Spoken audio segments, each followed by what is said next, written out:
And now, it's time for the Cannabis Reporter Radio Show with Snowden Bishop.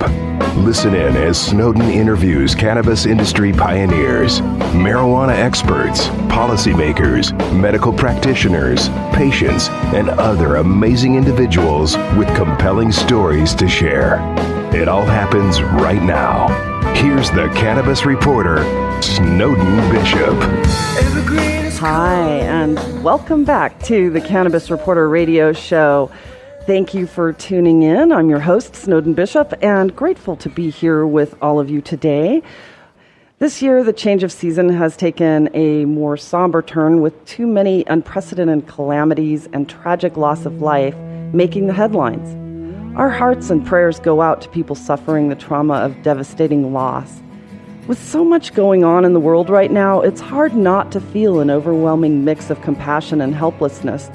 As I was preparing my usually upbeat opening monologue, I found myself overcome with a sense of gratitude for having a platform to share what I've learned and make a difference in people's lives. Having grown up in the Just Say No era at the height of the war on drugs, marijuana was as foreign to me as deep-sea diving or landing on the moon. And those who knew me as a straight-laced youngster who never touched drugs thought I had lost my mind when I gave up my conventional livelihood as a journalist to dive headfirst into cannabis advocacy. But here we are. I wake up every day knowing that we have an opportunity here to change hearts and minds, save lives, and pave the way for a more prosperous and sustainable cannabis future. Reading about miracles of medical marijuana, new groundbreaking discoveries in the endocannabinoid system, and scientific breakthroughs about restorative applications for hemp are a daily occurrence. It never ceases to amaze me that the more I learn, the more I realize just how much I don't know. What I do know is that cannabis is a gentle remedy for healing emotional scars. And for those of us craving information about ways cannabis can change lives, now is the time to harvest all there is to learn. Knowledge is power, which is why it's so important for us to share all we've learned as widely as we can, as often as possible. Our guests today embody that mission every single day. Not only are they educating a new generation of medical providers about cannabis, they are out there saving lives. I'm excited to introduce them, but first, Dr. Brian Donner has our Medical Marijuana Minute. What do you have for us today, Dr. Donner? Thank you, Snowden. The endocannabinoid system is a fairly recent discovery that has opened doors for an entirely new field of scientific study. We are learning that cannabis not only relieves symptoms, but also may have the potential to be curative. More interesting is that cannabinoids, the molecules found in the cannabis plant, are actually very important for optimal human health. Cannabinoid deficiencies are often a common denominator in patients who express autoimmune malfunctions. They also appear to be prevalent in patients that have age-related conditions like Parkinson's disease, as well as neurological disorders like epilepsy. Another fascinating discovery that through clinical drug trials, we have learned the effects certain medications have on a variety of conditions, and these can be related to the endocannabinoid system. We can document these effects and come up with theories about how systems in the body respond to certain drugs. Take, for example, selective estrogen reuptake modulators that are currently used to treat conditions such as breast cancer and osteoporosis. Recent evidence has shown that we may not have understood the complete picture with these types of medications, and that they in fact have a clinical effect on the endocannabinoid system, and this effect may produce some of the drug's therapeutic value. Researchers are now finding that there are other classes of commonly used drugs that work similarly. This is very exciting for those of us who are beginning to fully understand the importance of the human endocannabinoid system. There are thousands of classes of drugs available, and it will be fascinating to study to determine how many of them work because they activate the body's own endocannabinoid system. I'm Dr. Brian Donner. Back to you, Snowden. Thank you, Dr. Donner.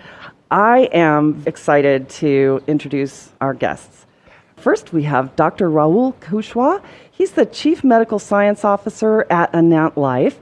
He's an accomplished scientist with vast experience in different areas of human diseases, particularly stem cells, genetics, immunology, and regenerative personalized medicine. Dr. Kushwaha has held faculty appointments with the Faculty of Medicine at the University of Ottawa and was an accomplished federal government scientist within the Human Health Therapeutics branch of the National Research Council of Canada. He received his doctorate from the University of Toronto and has been a recipient of numerous prestigious awards by different foundations as well as the Government of Canada. Additionally, he served as a consulting scientist with the world-renowned Hospital for Sick Children in Toronto and is a regular speaker in international circuits. Furthermore, he's authored numerous publications in medical journals and also serves as a reviewer and editor for several journals in the field of medicine. Thank you so much, Dr. Kushwaha, for being here. I appreciate it. Thank you for the wonderful introduction, Snowden, and it's an absolute pleasure to be on your show. Thank you. And next, I'm happy to introduce Dr. Mike Hart. He has seen firsthand how the opiate epidemic is affecting our population and believes that cannabis is an excellent alternative. He has dedicated his career to finding solutions. By taking action, he's seen amazing results. Dr. Hart is the medical director and founder at Ready to Go Clinic in London, Ontario. The clinic focuses on cannabinoid medicine, but also offers family medicine services, IV vitamin therapy, and specialized hormone testing. Considered an authority, he has spoken at continuing medical education events throughout Ontario, multiple cannabis conferences, and has been featured on a variety of cannabis websites. Earlier this year, Dr. Hart released an ebook with his co-author Jeremy Koson, and he's also on the advisory board of Anant Life. So, Dr. Hart, thank you for being here. I'm glad you could join us today. Snowden, thank you so much for having me here. I'm really looking forward to having a good discussion today. Oh, and no doubt we just have so much to talk about.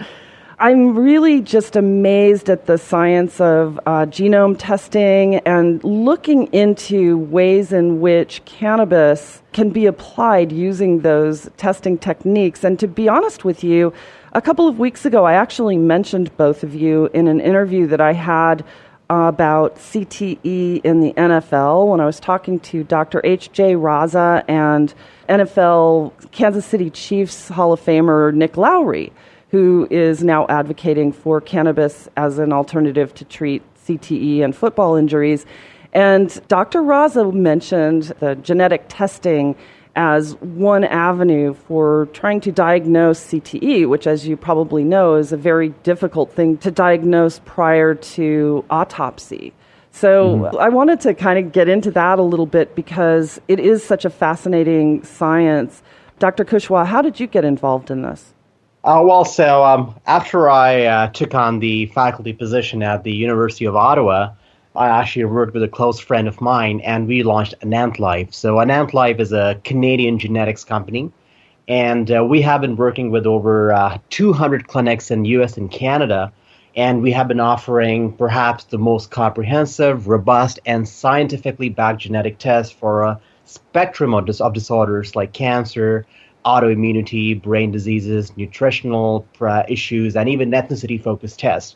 And again, all of the genetic tests that we do is based on the next generation sequencing platform. And what that really means is that we are talking about accuracy greater than 99%.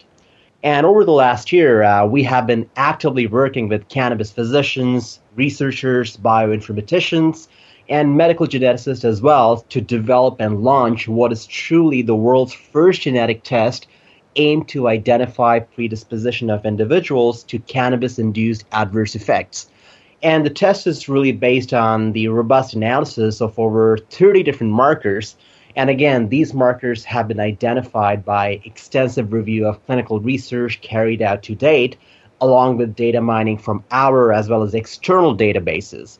So we take that genetic information, and along with that, we take the family history of the individual, and using our proprietary algorithm, we can do a risk stratification analysis and identify if the individual has low risk, moderate risk, or high risk of developing things such as cannabis-induced dependence, cannabis-induced cognition deficits, cardiovascular complications, and eating disorders. So I'm curious to know, with the genetic testing so far, I mean, how often do you find that people have an adverse reaction to cannabis? If you look at the recent research, studies seem to indicate that roughly 10% of cannabis users do go on to develop a psychological dependence on the drug. And again, when we talk about these percentages, they are definitely a lot lower than opioids. But again, just like any medication that's out there, a medication is going to lead to adverse effects in few individuals over others. And that's where the whole concept of pharmacogenetic testing comes into place. So let's say if you talk about other clinically used medications, pharmacogenetic testing has been widely accepted. And again, the purpose is to identify if the medicine is going to have great efficacy, if it has a potential for adverse effects. And the most common example are really medications that are used for depression and psychotic disorders. And just like any other medication, cannabis is indeed a medicine. And that's why, dependent on the genetic makeup of an individual can be prone to developing certain adverse reactions. And that's where pharmacogenetic testing or genetic testing to see if the individual is prone or not becomes really important.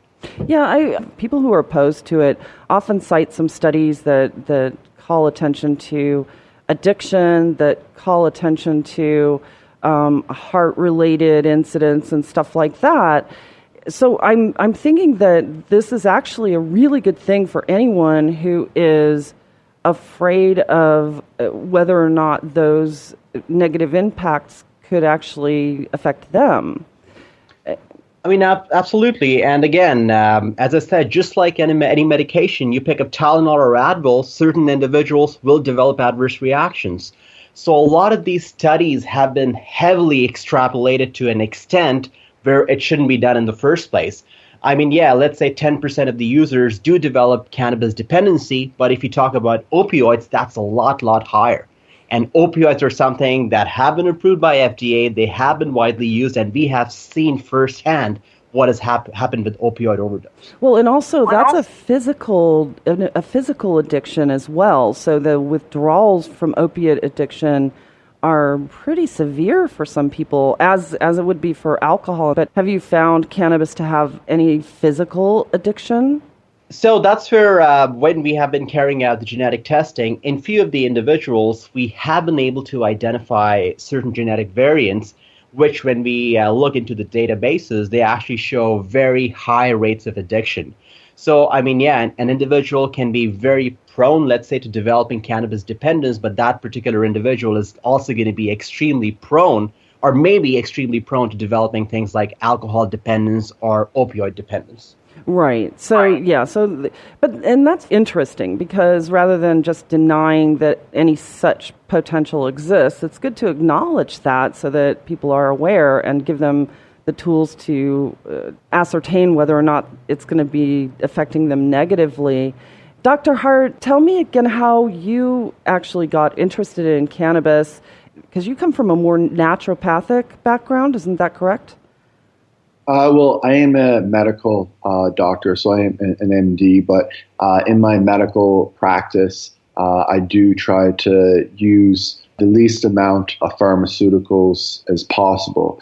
I mean, what I try to do really is just keep patients on the smallest amount of medicine for the shortest duration possible. So some people may view that as more of a natural way of doing medicine, but I just find it that it's one of the more effective ways of doing medicine, and I don't like putting people on medications that they don't necessarily have to be on, and that really comes into play with cannabis. One of the reasons why I did get into cannabis, and one of the reasons why I continue to use cannabis, is because it's so effective for so many different disorders. So if someone comes to me and they have, say, both chronic pain and they have depression, and then you can even throw, insomnia on top of that, I can use one medicine. I can use cannabis, of course, and maybe using different strains for different ailments, but